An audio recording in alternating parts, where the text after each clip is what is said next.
함께 나눌 하나님의 말씀 창세기 9장입니다. 창세기 9장 1절로 17절까지 말씀입니다. 하나님이 노아와 그 아들들에게 복을 주시며 그들에게 이르시되 생육하고 번성하여 땅에 충만하라. 땅의 모든 짐승과 공중의 모든 새와 땅에 기는 모든 것과 바다의 모든 물고기가 너희를 두려워하며 너희를 무서워하리니 이것들은 너희의 손에 붙였음이니라. 모든 산 동물은 너희의 먹을 것이 될지라. 채소같이 내가 이것을 다 너희에게 주노라. 그러나 고기를 그 생명되는 피채 먹지 말 것이니라. 내가 반드시 너희의 피, 곧 너희의 생명의 피를 찾으리니 짐승이면 그 짐승에게서, 사람이나 사람의 형체면 그에게서 그의 생명을 찾으리라. 다른 사람의 피를 흘리면 그 사람의 피도 흘릴 것이니 이는 하나님이 자기 형상대로 사람을 지으셨음이니라. 너희는 생육하고 번성하며 땅에 가득하여 그 중에서 번성하라 하셨더라. 하나님이 노아와 그와 함께 한 아들들에게 말씀하여 이르시되 내가 내 언약을 너희와 너희 후손과 너희와 함께한 모든 생물 곧 너희와 함께 한 새와 가축과 땅의 모든 생물에게 세우리니 방주에서 나온 모든 것 곧 땅의 모든 짐승에게니라. 내가 너희와 언약을 세우리니 다시는 모든 생물을 홍수로 멸하지 아니할 것이라. 땅을 멸할 홍수가 다시 있지 아니하리라. 하나님이 이르시되 내가 나와 너희와 및 너희와 함께하는 모든 생물 사이에 대대로 영원히 세우는 언약의 증거는 이것이니라. 내가 내 무지개를 구름 속에 두었나니 이것이 나와 세상 사이의 언약의 증거니라. 내가 구름으로 땅을 덮을 때에 무지개가 구름 속에 나타나면 내가 나와 너희와 및 육체를 가진 모든 생물 사이에 내 언약을 기억하리니 다시는 물이 모든 육체를 멸하는 홍수가 되지 아니할지라. 무지개가 구름 사이에 있으리니 내가 보고 나 하나님과 모든 육체를 가진 땅의 모든 생물 사이에 영원한 언약을 기억하리라. 하나님이 노아에게 또 이르시되 내가 나와 땅에 있는 모든 생물 사이에 세운 언약의 증거가 이것이라 하셨더라. 아멘. 오늘 창세기 9장 1절로 17절까지 말씀을 통해서 새 출발을 위한 하나님의 언약이라고 하는 주제로 함께 말씀을 나누려고 합니다. 조셉 프린스는 세상은 힘 위주로 소산물이 돌아가지만 주님은 은혜 위주다. 그분의 자녀에게 모든 것을 거저 주신다라고 이야기합니다. 홍수 이후 방주에서 나온 노아의 가족과 모든 생명이 있는 것들에게 하나님의 은혜는 더더욱 절실합니다. 노아 방주에서 나온 이후 하나님이 유독 반복하시는 명령이 있습니다. 그것은 생육하고 번성하여 땅에 충만하라고 하는 것입니다. 이 문구가 반복되는 이유는 무엇일까요? 홍수 심판은 모든 생명을 멸망시켰으며 방주에 탑승하여 구원받은 생명조차 미래의 그들에게 닥칠 일들을 예측할 수 없는 상황을 만들었습니다. 이러한 배경에서 하나님은 생육하고 번성하여 충만하라고 하는 명령을 반복하십니다. 여기에는 당신의 창조물을 보호하시려는 하나님의 노력과 마음이 담겨 있습니다. 또 본문은 하나님의 보호 없이는 인간의 생존이 불가능하다고 하는 것을 우리에게 가르쳐주고 있습니다. 어제 제 아내가 제게 전화를 했어요. 그 선생님 남편이 돌아가셨어요. 급성 간암이라 그래서 이 국립암병원 갔다가 다시 인천 성모병원으로 돌아가라 그래서 돌아오셨는데 응급실로 그저껜가 들어가셨다가 어제 돌아가신 거예요. 아주 급성 간암이라 그랬어요. 제 주변에는 제가 우리 교회 올 즈음에 우리 신재영 목사님이 급성 백혈병으로 건강하게 멀쩡하게 걸어서 들어가서 열흘 만에 그냥 하나님 나라 가시는 일이 있고, 이 급성이 이렇게 어렵더라고요. 죽고 사는 문제는 하나님의 손에 달려 있다라고 하는 거예요. 어제 우리 노승혜 집사님 신방을 갔어요. 이 집사님께서 뭐라고 말씀하시냐면, 목사님 이번에 하나님 나라 가는 줄 알았는데 이렇게 살아서 나왔어요. 4개월 동안 병원에 계시다가 나오셨는데 얼굴이 뻗으셨더라고요. 얼굴에 병색 아픈 색도 이렇게 없어 보이시고 참 좋아 보이셔서 편안하고 참 감사한 마음인데, 참 인간의 생명이 하나님의 손에 있다. 한편 사람의 생명을 해쳐서는 안 된다고 하는 명령과 함께 하나님이 자기 형상대로 사람을 지었다는 것이 그 근거로 제시되고 있습니다. 이것을 통해 우리는 여러 생각을 할 수 있는데요. 첫째, 인간을 죽이는 행위는 무엇일까? 그것은 한 생명을 해치는 것을 넘어서 하나님의 형상을 파괴하는 행위다. 둘째는 하나님의 형상을 가진 자는 누구일까? 본문은 하나님의 형상을 가진 자를 특정 인물로 제한하지 않고 모든 인간이 하나님의 형상을 가지고 있다고 다시 한번 선언하고 있다라고 하는 것입니다. 성경은 평등, 이 성경적인 평등 사상이 여기에 담겨져 있습니다. 남녀노소, 또 여러분 인종과 관계없이 모든 사람은 평등하다는 거예요. 부자나 가난한 자나 또 여러분 노인이나 어린아이나 모든 사람들이 평등하다고 하는 것이죠. 인간의 존엄성은 하나님의 형상으로 지음받았다는 데 있습니다. 하나님은 그분의 백성이 누군가로부터 멸시를 당할 때 고통받으시고 그들에게 가해지는 폭력을 자신에게 행하는 것으로 여기신다라고 하는 것입니다. 우리가 여기서 여러분 참 좀 깊이 생각할 수 있는 것은, 내가 누군가를 미워하고 누군가에게 함부로 대하고, 여러분 이것은 결국 하나님을 향한 것이다 라고 하는 거예요. 내가 하나님께 그렇게 할 수가 있을까? 절대 나는 그렇게 하지 않아요. 그런데 생각이 짧으면 우리는 그렇게 할 수 있다는 거예요. 그때 하나님께 행하는 것이고 하나님이 고통을 받으신다라고 하는 것이죠. 그들이 하나님의 형상대로 지음받았기 때문이라는 것입니다. 우리 사회가 안고 있는 가장 큰 문제는 하나님의 형상으로 지음받은 사람들의 생명이 존중받지 못하는 문제입니다. 생명은 소중합니다. 남녀노소 누구든 하나님의 형상으로 지음받은 이들이 소중히 여김을 받는 것이 마땅합니다. 여러분, 언약이란 무엇일까요? 우리는 언약이라는 말에 특별한 의미를 부여하게 됩니다. 그래서 자연히 언약 백성이라고 하는 용어는 언약에 포함되지 않은 자를 배제하게 되는 것이죠. 하지만 최초의 언약은 어떤 모습이었을까요?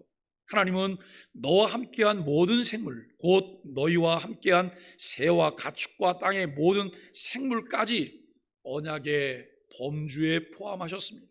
즉 최초의 언약은 배제가 아니라 포용이었다라고 하는 거예요. 이것이 진정한 하나님의 은혜입니다. 하나님은 노아 가족과 언약을 세우시며 무지개 언약을 영원한 언약으로 기억하겠다고 하십니다. 하나님이 일방적으로 약속하시는 것이 은혜고, 그 은혜로 하나님이 행하시는 모든 일에 안심하게 되는 것을 믿음이라고 말합니다. 또 약속을 주시는 하나님을 기대하는 것을 소망이다라고 우리가 말할 수 있을 것입니다. 언약으로 이루어진 은혜와 믿음과 소망의 관계가 바로 사랑이신 하나님과의 관계입니다. 우리가 하나님을 택한 것이 아니라 하나님이 먼저 사랑으로 우리를 택하셨다는 거예요. 우리가 늘 착각하면서 여러분 내가 선을 넘는 게 여기에 있어요. 마치 내가 선택한 것 같아요. 내가 결정한 것 같아요. 그래서 여러분 내가 뭘 결정하려고 해요.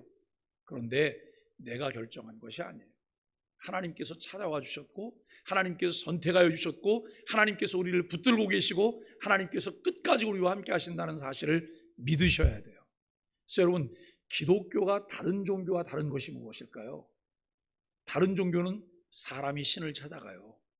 그런데 기독교는 하나님이 우리를 찾아오셨어요. 우리에게 하나님이 신방 오신 거예요. 여러분 그 사실을 인정하십니까? 이 사실이 얼마나 중요한지 몰라요. 그래서 내가 결정하는 것이 아니에요. 내가 주도권을 가지고 있지 않고 내가 결정권을 가지고 있지 않아요. 하나님이 결정권을 가지셨어요. 그리고 우리는 그 하나님의 결정권에 따라서 결정되는 것을 깨닫고 다만 순복하는 것이 우리에게 필요해요. 기도도 내가 주장하고 내가 이런 요구해서 무엇을 얻어내는 것이 아니에요. 하나님의 뜻을 찾는 거예요. 왜요? 하나님은 머리털까지 세시는 세밀하신 하나님이신데 우리를 위한 세밀한 계획들을 가지고 계시다는 사실을 믿기 때문이에요. 오늘도 살아서 섭리하세요. 그냥 우리를 방치해 두시는 하나님이 아니시라는 것을 알게 돼요.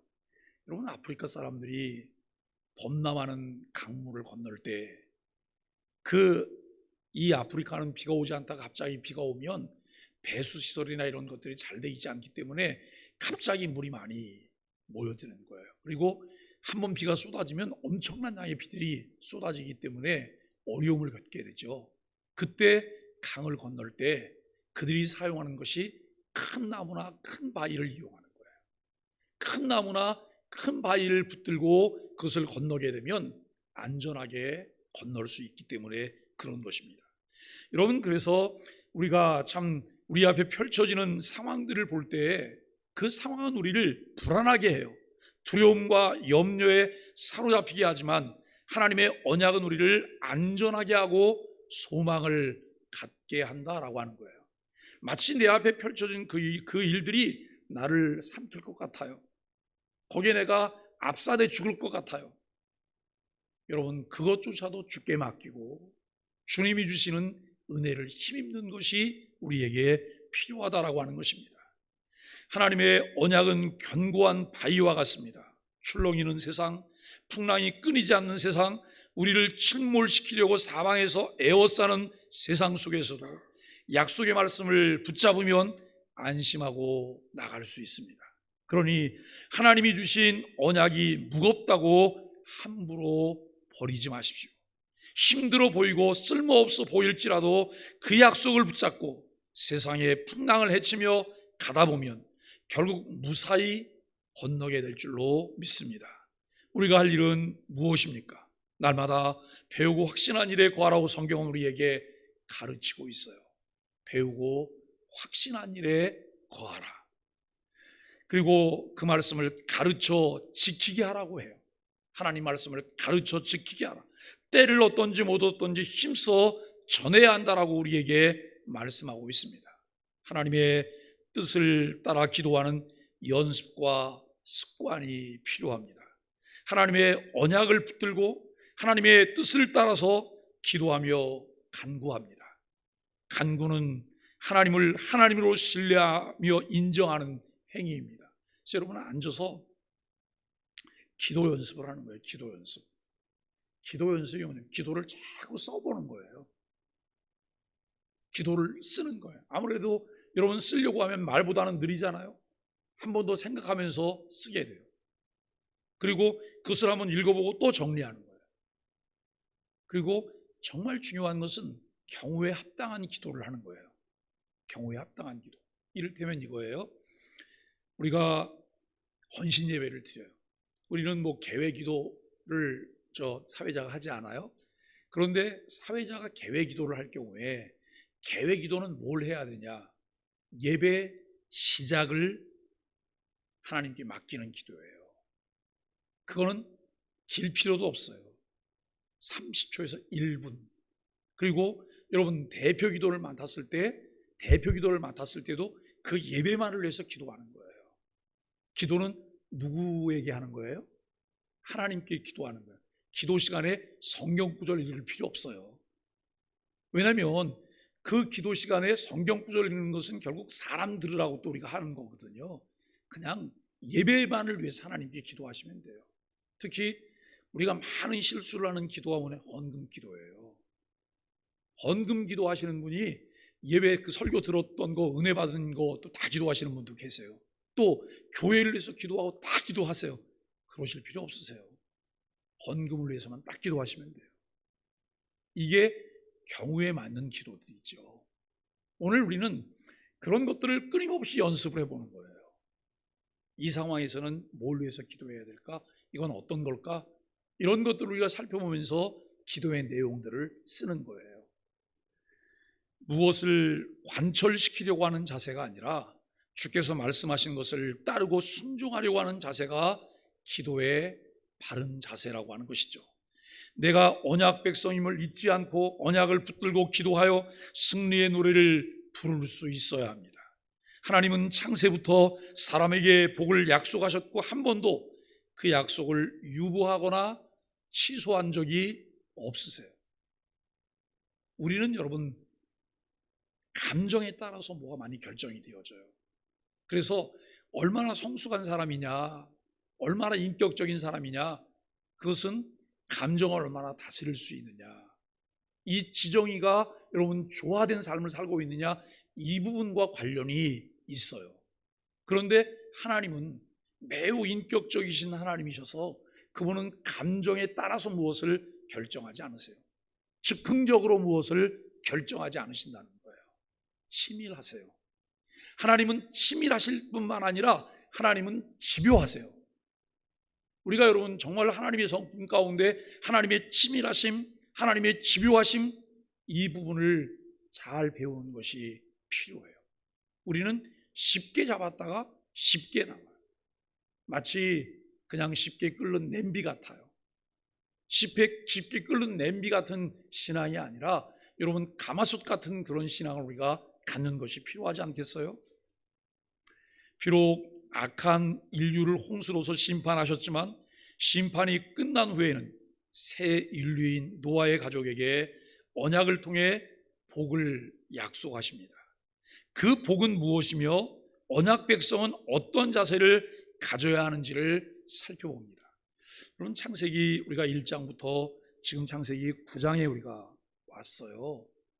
9장까지 오면서 창세기를 새롭게 보는 중에 이런 생각들을 해봅니다. 그래, 결국은 성경에 답이 다 있지. 성경에 답이 다 있지. 오늘 우리 사회가 안고 있는 문제 중에 심각한 문제냐면 인구 문제예요. 인구 문제, 기후 문제, 식량 문제, 이 문제가 심각해요. 그런데 이 문제에 대한 답이 다 성경에 있다는 거예요. 이 문제에 대한 답이. 그리고 여러분 이 문제를 통해서 하나님께서 우리 사람들에게 맡기신 역할과 지위에 따라서 이 부분이 어떻게 결정되는지를 우리가 알게 되는 거예요. 뭐 아이를 더 낳기 위해서 뭘 준다는 얘기도 이렇게 하잖아요. 요즘은 아이를 하나 낳으면 얼마를 주고, 둘째 아이를 낳으면 뭘 주고, 셋째 아이를 낳으면 뭘 주고 혜택을 주고, 그런 얘기를 해도 아이 낳을 생각을 하지 않아요. 왜 그럴까요? 사람들의 생각이 성경적 가치를 따라서 살고 있지 않기 때문이에요.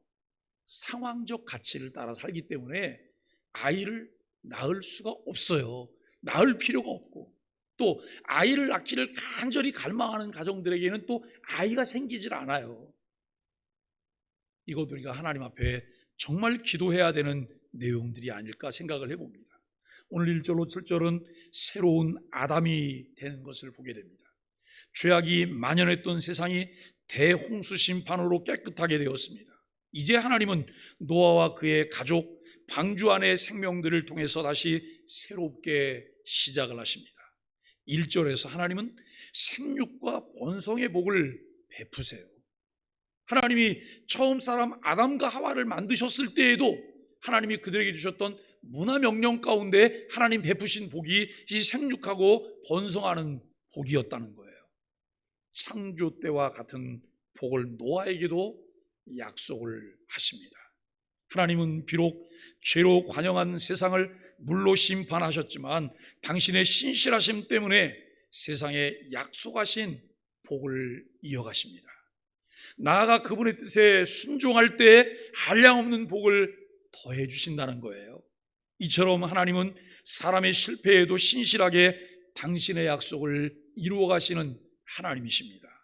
하나님은 다스리라고 하는 창조 명령을 이제 우리로 하여금 다시 확인해 주십니다. 곧 땅과 공중과 바다의 모든 동물을 다스릴 수 있는 권한을 부여하십니다. 그런데 첫 창조 때와 달리 사람과 동물이 상생하던 관계가 이제는 동물이 사람을 두려워하는 관계로 변해요. 이거 굉장히 여러분 관심 있게 보셔야 돼요.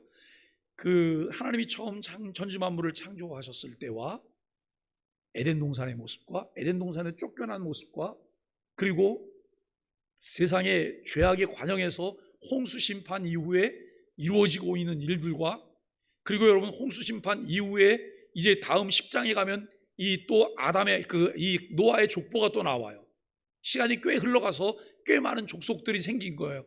그리고 여러분 10장 11장에서 바벨탑 사건이 이루어져요. 이 사건들 사이사이에 어떤 일들이 벌어지고 있는지를 관심 있게 보시면 우리가 미처 깨닫지 못했던 것들을 많은 것들을 발견하게 돼요. 성경을 보면서 아하, 하나님께서 이렇게 하셨구나라고 하는 걸 우리가 알게 돼요. 처음 사람 아담을 만드셨을 때 하나님께서 아담에게 모든 것을 다스리라고 말하셨어요. 그리고 그 동산에 있는 짐승들, 동물들의 이름을 아담이 지었어요. 그들이 아담에게로 나와요. 너는 호랑이, 너는 사자, 너는 여우, 이렇게 아담이 이름을 다 지었어요. 그때는 함께 지냈어요. 서로 뭐 불편함이 없고 적대감이 없이 함께 지냈어요. 그런데 노아 홍수 이후에 하나님께서 이들을 다 밖으로 내어놓으시고 동물들이 사람에 대한 두려움을 갖게 만들었다라고 하는 거예요. 비록 만물을 주관하는 하나님의 대리자로서 인간의 역할은 그대로지만 인간과 피조 세계의 관계는 주님이 다시 오시기 전까지 완전히 회복될 수가 없다는 거예요. 그래서 신앙생활 할 때 우리는 특히 뭐만 신경 쓰냐면 하나님과 대신 관계만 신경을 써요. 그런데 우리는 세 개의 만남을 봐야 되는 거예요. 첫째는 하나님과 대신 관계, 두 번째는 인간과 인간의 대인 관계, 세 번째는 자연 만물을 바라보면서 대물과의 관계, 이 관계를 보셔야 돼요. 이것을 온전히 회복하는 것이 하나님 나라의 회복이라고 하는 것을 우리가 보아야 됩니다. 여러분, 죄가 만든 결과는 이토록 치명적이라고 하는 것을 우리는 알게 되어져요. 하나님은 홍수 심판 이후에 사람에게 육식을 허용하셨어요. 그럼 그 전까지는 육식을 했을까요? 안 했을까요? 육식을 하나님께서 허락하시지 않았어요. 왜요? 육식이 아니어도 먹을 것이 풍성했기 때문에. 근데 아마 가인의 후예나 또 다른 족속들은 육식하지 않았을까? 하나님과의 이 하나님의 말씀과의 관계없이 그들은 육식하지 않았을까? 그런데 하나님이 공식적으로 노아 홍수 이후에 육식을 허락하세요. 육식을 허락하시는 이유는 여러분 여러 가지 이유가 있겠지만 두 가지 이유예요. 첫째는 인간의 생명을 급격히 900몇 세에서 120세로 떨어뜨려야 되기 때문에 육식이 허용돼요. 그러니까 여러분 육식이 사람에게 건강에 유익하다, 유익하지 않다? 유익하지 않다는 거예요. 우리 너무 육식 좋아하잖아요. 육식이 그렇게 좋은 게 아니라는 거예요. 그런데 두 번째, 이 식량 문제가 심각해졌다는 거예요. 식량 문제가 900몇 세를 살 때에는 식량 문제도 좋았고요, 기후 문제 괜찮았고요, 건강 문제가 좋았어요. 그렇기 때문에 염려거리가 없는 거예요. 오랫동안 살 수 있었던 거예요. 그런데 홍수 이후에 이와 같이 심각한 문제가. 그런데 이제 여러분 우리가 그냥 채식을 통해서 모든 영양소를 다 얻게 된다면 뭐 육식이 왜 필요하겠어요? 그게 안 되니까 육식을 통해서도 보완해야 되는 부분도 있게 된 거예요. 이런 과정들을 우리가 보면서, 그러나 동물의 피는 금하심으로써 생명을 존중하라고 명하세요. 인간이 자기 마음대로 자연을 파괴하거나 동물을 식용의 목적 외에 살육 또는 학대하는 행위는 하나님이 부여하신 권한을 남용하는 죄라고 하는 것이죠. 그러므로 우리는 우리에게 부여된 권한을 선용하여 자연을 잘 다스림으로 아름답게 보존해야 한다는 것입니다. 하나님은 생명을 죽이는 행위에 대해서는 반드시 그 책임을 물으실 것이라고 말씀하십니다. 특별히 우리는 하나님의 형상으로 지어진 사람을 대할 때 그를 존귀하게 여겨야 합니다. 나아가 생명을 해하지 않는 소극적인 실천을 넘어 생명을 살리는 사명자로 우리가 살아가야 된다고 하는 것이죠. 8절로 17절은 하나님이 주신 언약과 그 징표입니다. 하나님은 노아의 가족과 그의 후손들 그리고 함께한 모든 생물들에게 언약을 세우십니다. 다시는 홍수로 생물을 멸하지 않겠다고 약속하시며 그 징표로 무지개를 보여주십니다. 여기서 중요한 사실은 하나님의 언약은 일방적이며 주도적이라는 거예요. 하나님 좀 독재 아니에요? 하나님 너무 일방적이지 않아요? 우리가 요즘 모든 사람들이 우리에게 자꾸 내 권한을 자꾸 많이 말을 하게 돼요. 내 권한을 말하고 나는 나예요. 나는 내 거예요. 그런데 신앙생활 하면서도 우리가 이 부분을 참 많이 말해요. 그런데 과연 나는 날까요? 나는 내 걸까요?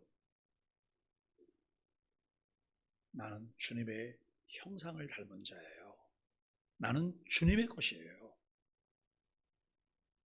우리가 이와 같은 고백 속에 이 하나님의 언약은 일방적이며 주도적이라는 거예요. 하나님께서 언약을 맺으실 때 처음 사람 아담과 하나님이 언약을 맺으셨어요. 이것을 행위 언약이라고 말해요. 행위 언약을 맺으셨는데 그 행위 언약은 일방적이지 않으셨어요. 언약 당사자가 아담이었어요. 그러나 결국 그것은 실패로 끝났어요. 두 번째 언약이 은혜 언약이에요. 은혜 언약은 삼위 하나님 간에 맺어진 언약이에요. 그리고 그 혜택은 누가 누리냐면 우리 사람들이 누리게 되는 거예요. 삼위 하나님 간에 맺어진 언약 속에서 언약이 지켜짐으로 인간이 누리게 되는 것이죠.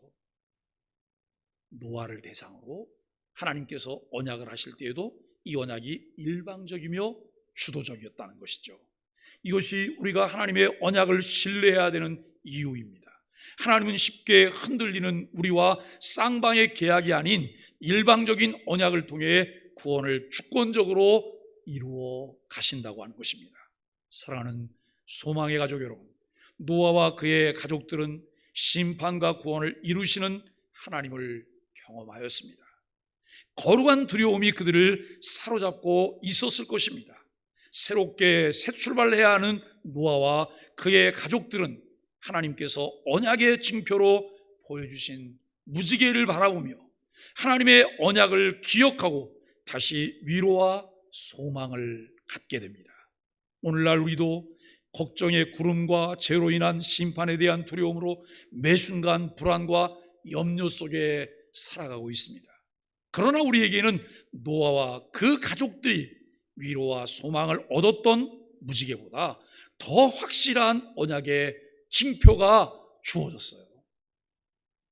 여러분 어떠세요? 매일 삶 속에 정말 항상 기뻐하세요? 범사에 감사하세요? 항상 기뻐하고 범사에 감사하면 내 삶과는 전혀 관계가 없는 것이 있어요. 그것이 뭔지 아세요? 첫째, 우울증이에요. 두 번째, 불안함이에요. 이거는 우리와 전혀 관계가 없어야 되는 거예요. 그런데 우리는 때때로 우울해요. 때때로 불안하고 염려해요. 왜요? 내가 뭘 하니까. 내가 아니고 주께서 하실 것을 신뢰하고 그분의 약속을 붙잡고 소망 중에 그분을 바라보는 거예요. 우리로 하여금 하나님을 찬송하게 하세요. 매 순간 하나님께서 우리에게 은혜를 입혀주시기를 바랍니다. 여러분, 그냥 성경이 이렇게 기록하니까 아무 생각 없이 우리가 성경을 보고 있는데요, 그 많던 사람들 속에서 살다가 하나님께서 방주를 만들려고 해서 방주에 정말 하나님이 주시는 놀라운 은혜 속에 방주에 모든 생물들이 다 들어오고 노아의 가족이 거기서 1년여를 생활하고 노아 방주로 나오게 됐어요. 나왔더니 아무것도 없어요. 아무 사람도 없어요. 자기들 8가족 외에는 아무도 없는 거예요. 이때 여러분, 이 노아의 마음이 어땠을까요? 그들의 가족의 마음은 어땠을까요? 야, 이제 아무도 없어. 이제 우리가 다 주인이야. 이런 마음이었을까요? 요즘 많이 다루고 있는 트라우마가 그들에게는 없었을까요? 트라우마가 그들에게 있어서 어쩌면 노아 방주에서 나와서 하루도 취하지 않고는 살 수 없을 정도의 여러분 그런 피폐해진 마음일 수도 있다는 거예요. 그런데 그것을 벗어날 수 있었던 이유가 무엇일까요? 노아가 뭘 입었다고요? 은혜를 입었다는 거예요. 하나님의 은혜를. 그래서 여러분, 우리가 은혜 아니면 살 수 없다고 하는 고백을 매 순간마다 해야 돼요. 은혜 아니면 살 수가 없어요. 은혜 아니면 살 수가 없어요. 그래서 우리가 주님만 바라보는 것, 주의 말씀을 붙잡고 매일매일 말씀을 공부하고 말씀을 배우고 그 말씀을 붙잡고 그 말씀을 의지하고 그 말씀대로 살아가는 이 일들이 우리에게 필요하다고 하는 것을 알게 돼요. 하나님이 노아의 가족들에게 이 위로와 소망을 주시고 무지개보다 더 확실한 언약의 증표를 그들에게 주셨습니다. 이것은 바로 어두운 세상 가운데서 찬란히 구원의 빛을 비추는 예수 그리스도의 십자가입니다. 사람들은 하나님이 들려주셨고 없어져 버린 우리 기억 속에서 사라져가는 그 말씀보다는 매일매일 우리에게 뭔가 징표를 보여주기를 원해요. 내가 아침에 딱 일어났는데 앞으로 나오니까 아침에 여러분 거기에 마치 이스라엘 백성들을 인도하는 것처럼 구름 기둥이 쫙 떠오르면 얼마나 좋겠어요. 매일 아침마다. 그 하루 일과를 마치고 저녁 때가 됐는데 불기둥이 쫙 떠오르면 우리가 그걸 보면서 하지 않겠어요? 그런데 하나님은 더 확실한 하나님의 말씀을 우리에게 주셨잖아요. 근데 어떠세요? 우리가 정말 이렇게 무게를 달아본다고 하면 하나님이 그 구름 기둥과 불기둥을 주신다면 그게 더 묵직하고 더 좋지, 뭐 성경 말씀 이거 그냥 한 권이니까 아무것도 아닌 것처럼 우리가 생각하고 가볍게 여기지 않으세요? 여기에 모든 것이 다 담겨 있잖아요. 여기에 모든 것이 다 있잖아요. 우리는 진정 그리스도의 십자가를 바라봄으로써 위로와 소망을 얻습니다. 마침내 구원을 완성하실 하나님의 언약을 따라서 살아가는 우리 소망의 가족들이 되시기를 예수 그리스도 이름으로 간절히 축복합니다.